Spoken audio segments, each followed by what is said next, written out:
So for anyone that's just joining us now, hello and good evening, welcome. We're just letting a few more people join us before we kick off this evening with tonight's webinar, where we'll be focusing on investing in innovation. All right, I think we're about there. So, hello, good evening, welcome. Tonight, as I say, we're going to be focusing on investing in innovation with Invesco ETFs and Nasdaq. This is a webinar from InvestEngine in paid partnership with Invesco. And just so that you know, there will be an opportunity for questions.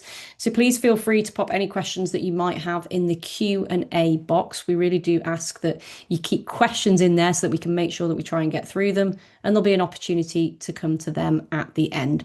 We've got some people from InvestEngine behind the scenes also answering a few of those questions too whilst we're going along. So don't panic, there will be opportunities. And this webinar is recorded, so you'll be able to come back to it later if there's any great nuggets of information, which I'm sure there will be, that we talk about this evening. So you'll be able to revisit them as well.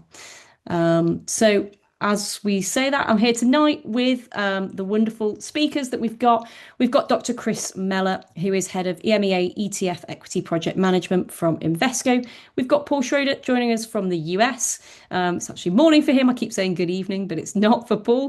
He is QQQ Equity Product Strategist at Invesco. And we've got Gonzalo Machado as well, who is an investment manager at InvestEngine. I'll be hosting the questions this evening. My name's Zoe, and I'm co-founder of Financial Freedom Coaching. So I think we can jump straight in to Gonzalo. I'm handing over to you for just the brief disclaimer. Yeah, thanks, Zoe. So before we get going, I do want to mention the usual disclaimer that your capital is at risk whenever you invest. This webinar is intended for UK clients only, and that the information disclosed here should not be treated as investment advice or a recommendation to buy or sell securities. And as always, past performance should not be an indication of future returns. Without further ado, I will hand that back to Zoe. Brilliant. Thanks so much, Gonzalo. So straight to you, Paul. Could you tell us a little bit more about the Nasdaq-100, sort of what it is and what it aims to provide investors with? Sure, more than happy to. And good evening, everyone. I want to thank InvestEngine for hosting us, and thank you very much, Zoe, for the questions. So, you know, Nasdaq-100 is one of the preeminent large cap growth indices. You know, Invesco has been providing Nasdaq-100 exposure now for over 26 years. So it's something that we'd like to think that we know a little bit about. But the interesting thing with the Nasdaq-100 is that it's very well known for being a U.S. large cap growth index. And a lot of people just have it synonymous with the tech industry overall. But the very interesting thing about the index is that it doesn't necessarily target tech specifically, and it doesn't target large cap growth specifically. The methodology is very straightforward, where it invests in the 100 largest non-financial companies listed on the Nasdaq Stock Exchange. That methodology is actually more simplistic than the methodology of the S&P 500, where there's a committee that actually goes through and vets companies for inclusion. So I find it very interesting that we've seen the proliferation of the Nasdaq 100 index, how it's gravitated towards certain exposures through the years, just due to the nature of how companies list on the exchange and grow through the years, while being a very simplistic and straightforward index. Absolutely. That makes an awful lot of sense. And could you talk us through a little bit more about the sort of evolution of the index? I know you've touched upon it there and how it's changed, but it'd be great to know how the changing dominance of certain companies has kind of affected the sector concentration. Sure. So when we take a look at Nasdaq 100, a lot of our analysis starts back in 1999, which is the inception of our US-based product. But if we go back to then, we see concentrations, for example, within the tech industry get as high as 78% if you use GICS sector classification standards. If we take a look at it today, you know, it's closer to 50 to 60%, depending if you're using ICB or GICS. So we've seen the evolution change through the years, and I think that is really something of how things have changed with how the overall global economy functions today. I think back in 2000, to be considered a tech company, a lot of them, I'd say a lot of us thought of a tech company as primarily being like a web-based internet company with .com in the name. But now to be considered a tech company, and I think some of the largest tech companies in the world, they have expanded out their businesses and are involved in a lot of different industries. The way that I like to think of a lot of the very large names that people think of when they think of Nasdaq 100 holdings or heavyweights is that they're the conglomerates of the 21st century. If we use a company like Amazon as example, right? They started as a web online web-based bookstore, right? With the Mm. sole purpose to put brick and mortar out of business, right? They then morphed into the largest online retailer, and now they're a massive web service provider as well. So they've expanded out in what they do. And I think if you take a look at a lot of these major companies and actually branch out all the different brands that they hold, they're involved in a lot of different industries overall. So, although you may take a look at that tech exposure and the consumer discretionary exposure being very large within the overall index, you have a lot of different smaller business lines within that, within each company. Um, that have really changed and morphed the way that I think we should really think about the exposure within the Nasdaq 100. Absolutely. So this sort of changing percentage then and changing dominance, is this a concern for investors now or perhaps less so? Well, I wouldn't necessarily say it's a massive concern, especially within your U.S. large cap growth portion of a portfolio. And I say that for a few different reasons, right? Today everyone's talking about the Magnificent Seven. Before the Mag Seven, it was Fan Mag. Before Fan Mag, it was FANG. And we can go back and use all the different acronyms, monikers, right, for these major companies that have an outsized influence in the global economy. I think what's most important to keep in mind, though, is that NASDAQ 100 companies have been at the center or adjacent to a lot of the technologies that have driven the global economy forward and where we live today, right? Whether it's the internet, smartphones, social media, and obviously more recently, artificial intelligence, NASDAQ 100 companies have been at the center or adjacent to all of those to move things forward for us as a whole. Uh, if we dive deeper into concentration within the Nasdaq 100, though, because that is a big concern and probably the number one concern that within our ETF group at Invesco here in the U.S. that we've been answering, uh, should that be a concern within my portfolio? And I think if you're thinking about the core part, the blend U.S. exposure within your portfolio, having 35% in the top 10 holdings within the S&P 500 might be a concern. But within your large cap portion, US large cap portion of your portfolio, specific NASDAQ 100, concentration amongst the top 10 names has always been there. The average weight going back to 1999 of the top 10 holdings has been about 47.5%. Today it's around 52 to 53%, so it is a little bit on the higher end, right? And Right. it's been a very favorable market, especially since I'd say 2010, 2011 for US large cap growth companies. And it's been even more exacerbated since 2023 when NVIDIA had that fateful earnings announcement, right? And the AI rocket ship took off. But it's something where I think you need to frame that concentration risk within your overall portfolio and how it fits, and you need to be sure that you're diversifying appropriately for your clients' risk tolerance and time horizon. Yeah, absolutely. Always the way, making sure that it's right for you. But I want to touch a little bit more as well on the sort of research and development spend that a lot of NASDAQ constituents see. It's generally higher, I believe. So why is that important as well for investors to know, Paul? Yeah, another very good question. So our NASDAQ 100 products are part of our broader Invesco innovation suite. That if we think about the word innovation, right, it's probably been one of the most overused terms since 2020, the second half of 2020, right? Where it seems like every company, whether even a financial firm like Invesco is using it, right? But tech firms and every firm out there is innovating and changing the way that you live your lives, right? But to us here at Invesco and our partners at Nasdaq, it's extremely important to quantify what innovation is, because if you don't ultimately quantify it, at the end of the day, it's a marketing term, right? So we use research and development as one of the primary pillars as the way that we quantify innovation.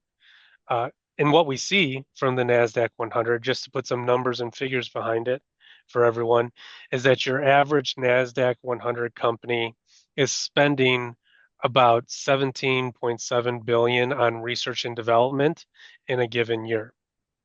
To give you some context, your average S&P 500 company is spending about 12.8 billion per year on research and development. Now, what we found extremely interesting, though, is that if you pull out, it's approximately 83 companies that overlap between the S&P 500 and the Nasdaq 100. If you pull those 83 Nasdaq 100 companies out of the S&P 500 calculation, the R&D spend per company drops dramatically to about 1.4 billion. So we're talking about a massive multiplier that Nasdaq 100 companies have on innovation within the broader US market. So it's something that I think is really important to quantify when you do talk about innovation. We also look at innovation through another lens, through patent activity, because if you think about R&D, R&D is a long-term expense to a company.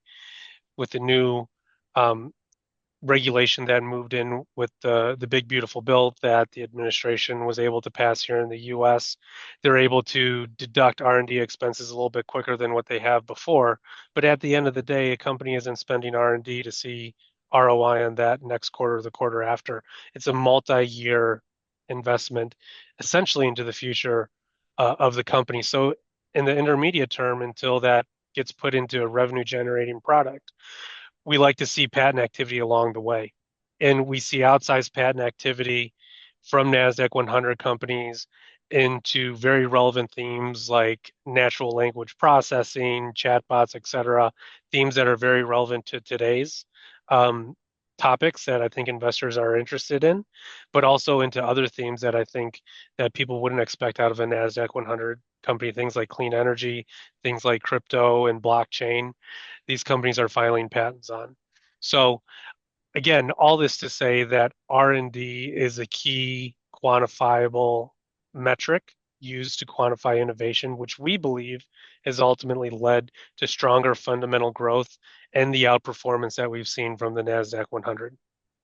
Yeah, fascinating. It's really good to know what kind of goes on behind the scenes and how that translates directly into investors' portfolios as well. I'm going to turn to you, Chris, just to talk a little bit more how this translates actually to the ETF performance as well. Yeah, so Paul was talking there about the long history that Invesco's had in relation to the Nasdaq 100. Within the European ETF space, which is where I work at Invesco, we have more than a 20-year live track record for the Nasdaq 100 ETF. So that's the EQQQ product that we have. And it's fair to say that, an investment in the Nasdaq 100 has been a pretty stellar part of a portfolio if you've been involved there.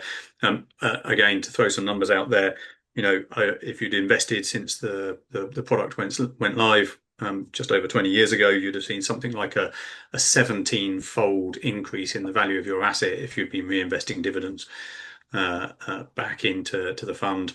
And that's after the fees and costs of investing are taken into account.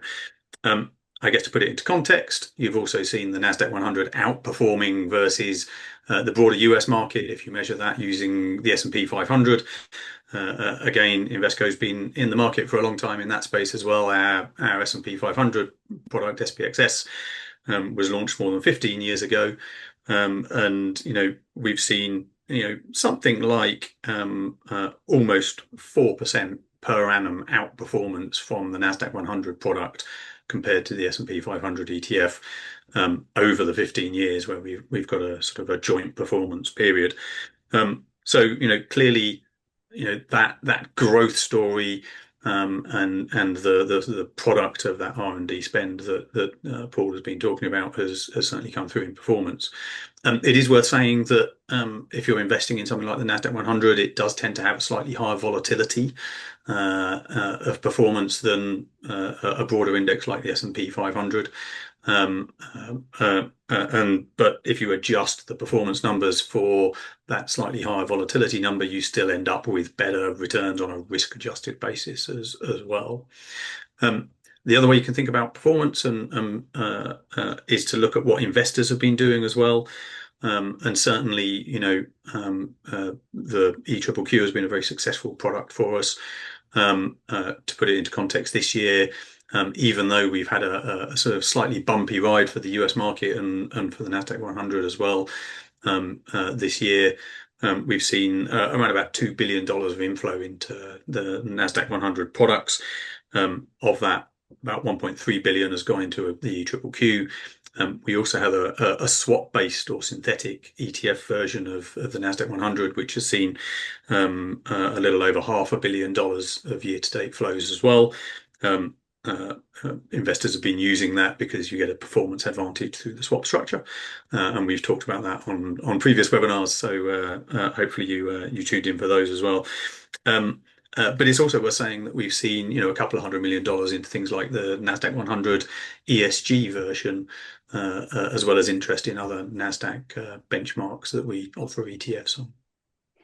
Yeah, interesting that you've got other Nasdaq products out there as well. You touched upon the ESG one there. Could you talk a little bit more about what they are and what they look like for investors that perhaps are looking for that? Yeah, ultimately around an index like the Nasdaq 100, you end up perhaps with a number of variants on ways of getting exposure to those companies. I mentioned the Nasdaq 100 ESG there. That's as the name suggests, a more sustainable version of the Nasdaq 100. But actually, you can take steps in an index to exclude companies that are perhaps involved in business activities that may be less comfortable with in a sort of greener product. Also worth mentioning, for those of you that are concerned about concentration risk, we also offer an equal weighted version of the Nasdaq 100. And as Paul has already talked about, how it's fairly normal to have a really reasonably high level of concentration in the Nasdaq 100. It's not so normal to have the sort of high level of concentration we've seen in the S&P 500 in recent years. So we are seeing some investors, taking steps to reduce that risk. And the weighted index does exactly what it says on the tin, rather than weighting by market cap and putting more than 50% of your investment into the largest 10 names in the Nasdaq 100. You're putting 2% of your exposure into each of the names. And that index also has quite a nice rebalance discipline, which brings you back to that 2% weight on a quarterly basis, which does what I guess we talk about as investors we should be doing. Ideally you sell stocks at high prices and you buy stocks at low prices by rebalancing an equal weight portfolio. You're doing that on a quarterly basis. Yeah, absolutely. And in terms of then the ESG index that you sort of touched upon at the beginning there, could you just talk a little bit more about the criteria that is used to select potential constituents of the Nasdaq ESG index? Yeah, so there's a number of steps involved. So the starting point is obviously the Nasdaq 100 index itself, and then the first step is to apply some controversy screening and business activity screens. So fairly typical of many ESG products out there. So excluding companies that are involved in particularly controversial business areas. Or in terms of particular behaviors. So in the example of the Nasdaq 100 ESG, we're excluding companies involved in oil and gas extraction, for example, or oil and gas production. And then following that screening step, we then reweight the index using a multiple of the ESG score and the market cap of the stocks. So you'll have a bigger weight in the index of stocks that score well on, and from an ESG perspective, across all those measures of environmental, social, and governance, using Sustainalytics measures to identify companies that are offering better behaviour and lower ESG risk. Brilliant. That's great to know. I'm just going to come back to you, Paul, because whilst Chris was talking about the sort of family there of Nasdaq indexes, I think he touched upon the Nasdaq Next Gen as well. So I'd love to know a bit more about the selection criteria for the Next Gen 100 index as well. Sure. So the Nasdaq Next Gen is something that a lot of feedback that we got from clients is why isn't there something available to invest perhaps in some of the next companies that are just outside of the Nasdaq 100? We'd like to be able to move down market cap spectrum and have the ability to hold some of these companies through their full market cycle, right? So Nasdaq Next Gen was launched back in 2020, and it has very similar criteria as the Nasdaq 100, uh, where it invests actually in the next 100 companies outside of the Nasdaq 100, excluding financials as well. The nice thing with the Nasdaq Next Gen Index is that they are on the same rebalance and reconstitution schedule of the Nasdaq 100. So both indexes reconstitute on the third Friday of December every year. So you're able to not have overlap between the two indexes, which can be important. Um, and what we have seen from the Nasdaq Next Gen Index is that it really provides mid cap growth US exposure. So the way that we've kind of framed it and positioned it from a portfolio standpoint is that if you are concerned about concentration within large cap growth, or you're looking for a diversifier of large cap growth, we realize that not every financial professional is going to carve out a part for mid cap exposure.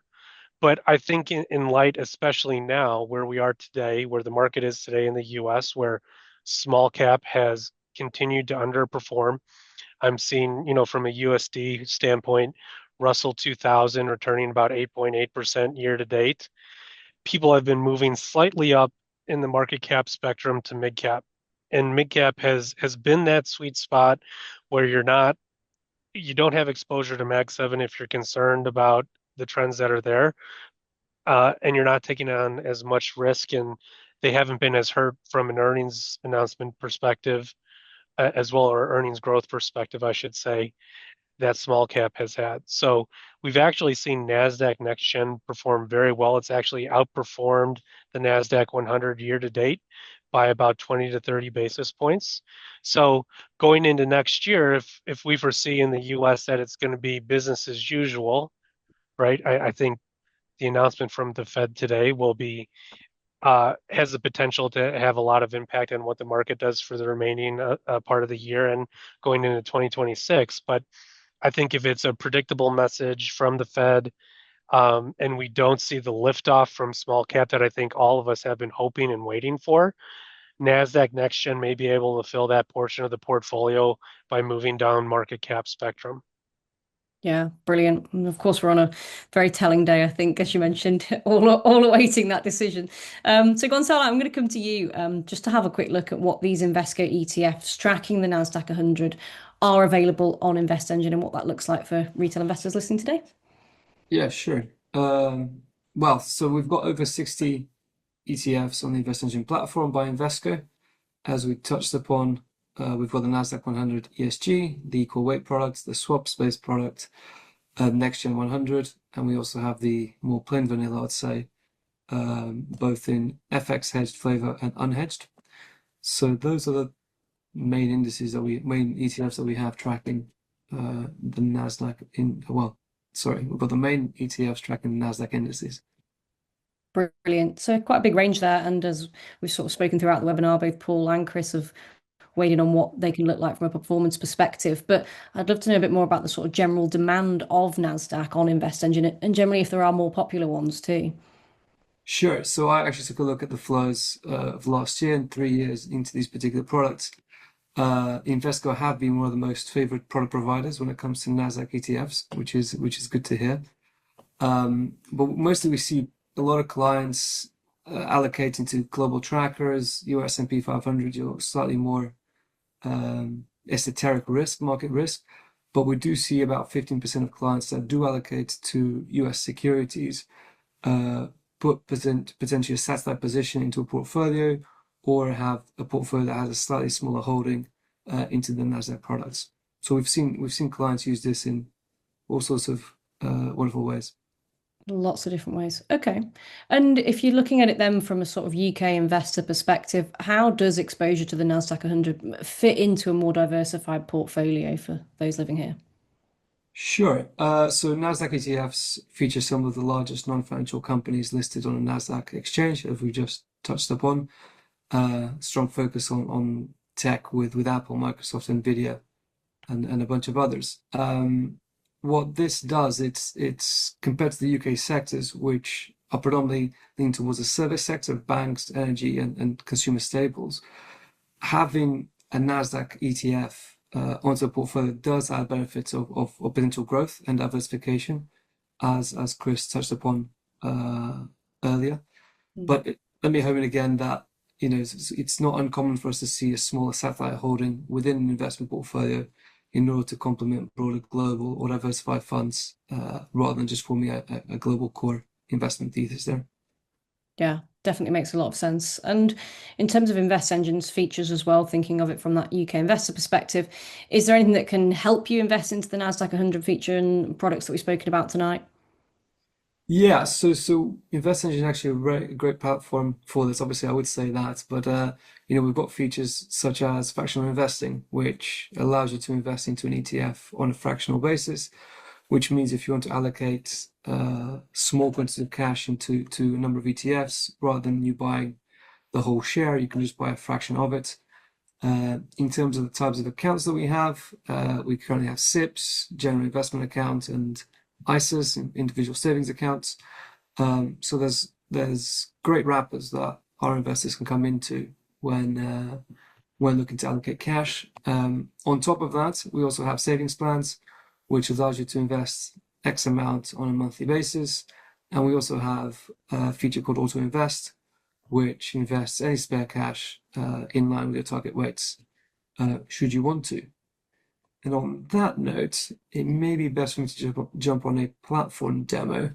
Yeah, fantastic. So that we can Just see all these features that you've just spoken about, because there's loads, as you say, that can help by the sounds of it, and loads of different options too when it comes to accounts. Yeah, let me just do a bit of a window shuffle to make sure I'm not showing the wrong thing. Bring that over here. Bish bash bosh. Perfect. So hopefully this site will be familiar to a number of you. So this is the investment dashboard over on InvestEngine.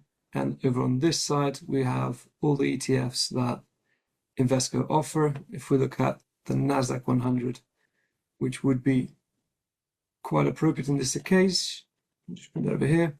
So that gives you an idea of what we're dealing with. We've got an ETF description, which I've compiled. So any complaints, you know where to go. But also gives you an idea of what you're looking into at a particular fund level. So is the fund accumulating, distributing, got distribution to go behind it, size of the fund, and most importantly, the breakdown on a regional and sector basis.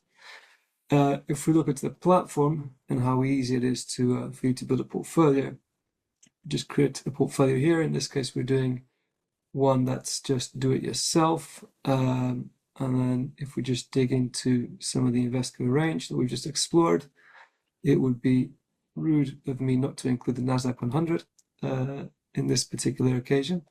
So we just wait for that to load. There we go.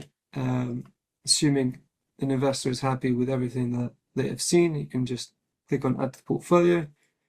Let's say we don't want a portfolio comprised of just 100% of the Nasdaq 100. We'll look for some diversifiers, perhaps in the S&P 500. We can just run the due diligence on the fund, assuming everything is in good shape. We can add to portfolio, and let me stress the value here that this is the beauty of having a fractional engine here, is that you can invest £100 into this fund if you want it. You don't have to spend just shy of 1,000 to get a share in the ETF. So we'll add that in, and then as a great volatility hedge, again, not a claim to induce or buy or sell any securities, we'll put some gold in the mix. Assume we have the 3 ETFs and we're happy with it, we'll hit continue, we'll set the weightings to what we desire. So bring that down, bring that up. Very good. Bring that down to 20, and then bring this up to a bit more. Blah, blah, blah, blah, blah, blah, blah. Perfect. Now that we've got add to 100%, we can now hit and review, which will then give you a beautiful chart of what the allocation looks like. So we're quite heavy weights to the US, which shouldn't be a surprise to anyone here. Give you a sector breakdown, give you all the holdings. So we're slightly concentrated on NVIDIA, which is to be expected, to be honest, given the weightings of the ETFs. Then we'll hit continue, and then you're ready to start investing. And then you can move on to the invest funding, set up the savings plans. I'm not going to hit continue because it's got my bank accounts in it. And that would be how simple it is for an individual to start investing with InvestEngine with a number of Invesco products. Fantastic. It looks super easy, and it's nice how the pie chart, of course, splits it up for you so you can see it both in the written bit and also in the sort of visuals as well. Thank you so much for running us through that, Gonzalo. I'm sure lots of people find that really, really helpful. We've got quite a few questions that have come in, so I'd love to move on to some of them. And I think some of them do pick up on the previous conversations we've had. First one that's come in, I think, Paul, this is going to go straight to you, which is the money that a company puts into research and development, which we did touch upon there with the Nasdaq constituents, does not, but what they've said is it does not necessarily turn into fruitful results. So how would you measure the effectiveness of the innovation for a company? Sure. So I think that's a very, very good question that you should ask, because you're exactly right. We've seen, I think a great example of this is like with a healthcare company or a pharmaceutical company, a biotech company, right? Where they dump billions of dollars into research and development. And what does it ultimately come from? Well, I think ultimately what we would like to see going from there, right, as I alluded to, is that you'd like to see patents develop from the R&D, but I think most importantly is that down the line we need to see stronger fundamental growth from these companies where it's actually translating into a higher growth rate within revenue along with higher sales as well. So I think that's how I would really gauge the effectiveness of it. And I think things that aren't necessarily tied to an income statement or balance sheet, other ways would be to measure that would be market share of that company within a specific sector, right? Depending on where they're located, what business they're in, what sort of market share do they have? Yeah, awesome. I'm sure that's really helped with understanding a little bit more how you decide that and how you sort of put that into the analysis as well. Chris, I think this is one for you. There's a question that's come in around the sort of ESG screening. And the question is, a lot of tech companies in the Nasdaq have built data centers, which can be seen as heavily detrimental to the environment in terms of water usage and energy consumption. So does it mean that the EQQ will filter out these tech companies, and how will that work? Yeah, so first of all, just to be clear, EQQQ is the standard Nasdaq 100, so there's no ESG filters on that. The Nasdaq ESG version that we also offer, it does filter out companies based on certain business activity criteria. I think it's fair to say that with any ESG product, there are different degrees of implementation of ESG. So, just as there are different shades of problematic behavior, I think most people would agree that an oil company is a bigger polluter and a bigger problem from an ESG perspective than a tech company with a data center. So, where you draw that line is the important question. So, just to be clear, we're not excluding tech companies that have data centers. Actually, if you look at tech companies in general, their carbon intensity, across the whole business tends to be much lower than, metal bashing industrials and so on. Although there don't tend to be many large metal bashing industrials in the Nasdaq 100 either. But so we won't be excluding Amazon because of their data center business. Sure. I know it's an incredibly difficult topic, isn't it? It's a real grey area that unfortunately we don't have a perfect answer for quite yet. Paul, a few more questions are coming for you around that Next Gen index as well. I think there's quite a lot of interest in it. First up, how many constituents are in that Next Gen index? Sure. So again, a good way to think about Nasdaq Next Gen, right? If Nasdaq 100 is stock 1 through 100, excluding financials, by the size of the companies, Nasdaq Next Gen is stock 101 through 200. Now, if you were to go and look at Nasdaq Next Gen, you'll probably see the total number of constituents within there closer to maybe 107, 108. And that's because through the methodology of the index and through corporate actions or spin-offs or things like that, you may see multiple share classes in there. So, for example, probably the biggest offender is going to be Liberty Media here in the US that has multiple share classes in there, but that's just to make sure that the index is giving the appropriate exposure to Liberty Media. And there's a handful of others that may have that. Within Nasdaq 100, for example, we give the index, I should say, gives exposure both to the Class A and Class C share of Alphabet. Tickers GOOG and GOOGL, right? Right. So total companies, 100 in each index, but total number of constituents can vary on those few nuances that I mentioned. Awesome. And you've mentioned there Liberty Media, but could you talk a bit more as well about the sort of sector and industry composition of that next gen index as a whole? Sure. So what we definitely see within Nasdaq Next Gen is that it does have exposure to tech as one of the larger sectors in there. But I think what's most interesting, different from uh, the Nasdaq 100, is that we start to see healthcare move up as well, right? Healthcare per GIC sector is the second largest index exposure within that index. Then it's followed by consumer discretionary and industrials. So if you recall, I mentioned it's a US mid cap growth index by and large. It's on the larger end from a market capitalization standpoint of mid cap, so it's larger than, let's say, like the S&P 400, but it's smaller than the Russell mid cap growth from a market capitalization perspective. But you do get slightly different exposures when you take a look at it, especially when you compare it to the Nasdaq 100. Yeah, absolutely. That sounds like a happy medium. Chris, a question for you. I know you mentioned we've spoken it on previous webinars, but if you could briefly touch upon how the swap version of the Invesco ETFs differ from the physical replication ones, I think that'd be really helpful. Yeah, so the short version is that what you're doing with a swap-based ETF on a US exposure like the Nasdaq 100 is taking advantage of a more efficient market exposure through a swap contract. Just like I could swap a pen for a pencil with a friend, I can swap the performance of a basket of equities that in this case is owned by the fund. So the fund, just like a physical ETF, will buy a basket of equities that is owned by the fund and backs up the performance of the fund.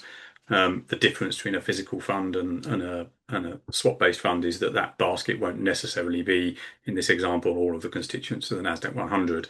And instead, what I'm doing is swapping that basket performance for the performance of the index I'm looking to track.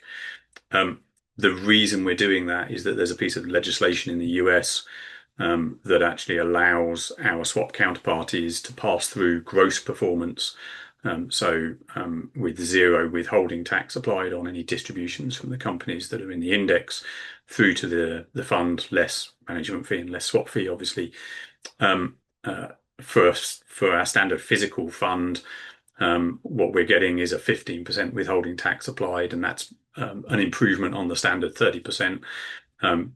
We get an improvement there because we're domiciled in Ireland, and Ireland has a good tax treaty with the US, but you can't get the same level of performance as you would with a swap-based approach on this particular benchmark.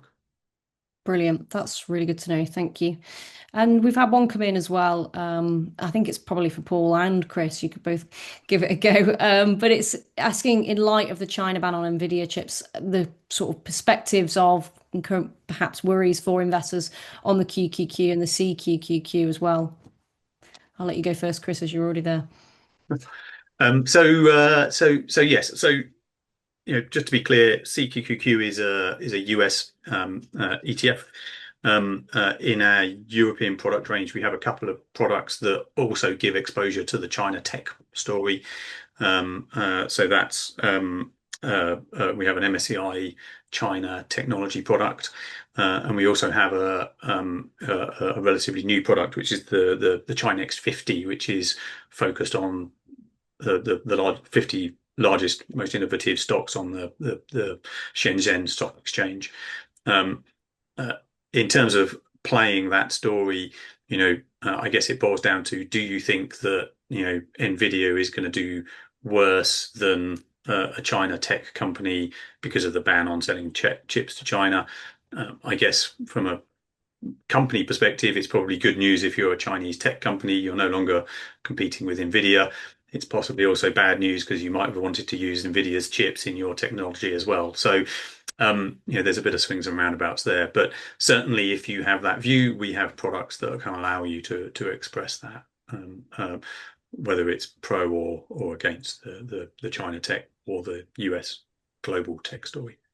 Yeah, absolutely. Always two sides to a coin. I think Paul would add to that.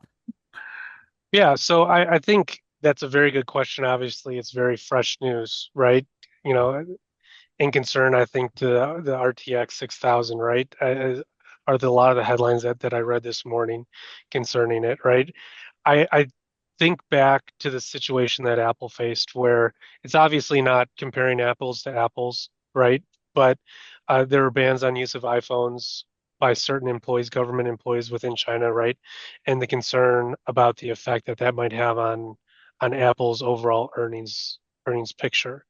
I think Apple's going through other issues, right? Whether it's through innovating iPhones or providing different products, et cetera, things like that may have caused them to slow their growth over the past 2 years. But I think if we think about the situation that's facing NVIDIA, right, their most recent earnings announcement, I think the major red flag from it that investors were concerned about was that there were no sales in China yet, right? And so this kind of solidifies the fact that, well, it doesn't look like that's going to be coming at least for this next earnings announcement. And Nasdaq 100 is taking a hit today. Nvidia is down, per my screen right here, about 3.1% on the day, right? So it's something that the market is definitely digesting. Now, with that being said, am I concerned about the longer prospects of NVIDIA's ability to generate sales and revenue, especially as they continue to expand globally, and more importantly, as more companies continue to expand their capital expenditures, how much they're spending to build out their artificial intelligence capabilities, data centers, et cetera, things like that. I'm not necessarily running to the hills today and saying sell NVIDIA, sell NVIDIA. I'm not.